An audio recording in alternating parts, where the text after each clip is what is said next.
നിങ്ങളൊക്കെ ചോദിക്കുമല്ലോ ഉസ്താദ്, ഈ വഅദ് കൊണ്ട് എന്ത് നേട്ടമുണ്ടെന്ന്. കഴിഞ്ഞ വർഷം ഇവിടെ വഅദിന്റെ സദസ്സിൽ വന്നപ്പോ ഷഫീഖ് അവിടെ നിന്നിട്ട് എന്നെ നോക്കുന്നുണ്ടായിരുന്നു. 1 പവൻ സ്വർണ്ണം കണ്ട ഞാൻ അരപ്പവനെങ്ങാണ്ട് അവന്റെ കയ്യിൽ നിന്ന് ഞാൻ മേടിച്ചു.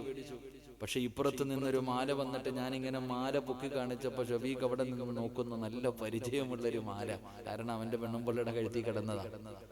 പക്ഷെ തന്റെ കഴുത്തിൽ കിടന്ന ആ മാല ഊരി തന്നപ്പോ ഞാൻ കഴിഞ്ഞ വർഷം ഇതേ സദസ്സിൽ വെച്ചുകൊണ്ട് ദുആ ചെയ്തു, അല്ലാഹുവേ അടുത്ത കൊല്ലം ഞാൻ ഇവിടെ വരുമ്പോ, അടുത്ത വർഷം ഈ വാർഷികം നടക്കുന്നതിന് മുമ്പ് നീ ആ പെണ്ണിനൊരു സന്തോഷം കൊടുക്കണേ അല്ലാ. അന്ന് ഞാൻ ആ പെണ്ണിന്റെ കഴുത്തിൽ കിടന്ന മാല ഊരി തന്നപ്പോ ഇതേ സദസ്സിൽ വെച്ച് ഞാൻ ദുആ ചെയ്തു, അല്ലാഹു ആ പെണ്ണിനൊരു സന്തോഷം കൊടുക്കണേ എന്ന് ദുആ ചെയ്തപ്പോ ഇന്ന് ഞാൻ വഅദിന് വരുന്നതിന് മുമ്പ് അവളുടെ വീട്ടിൽ പോയിട്ട് ആ സന്തോഷം കണ്ടു.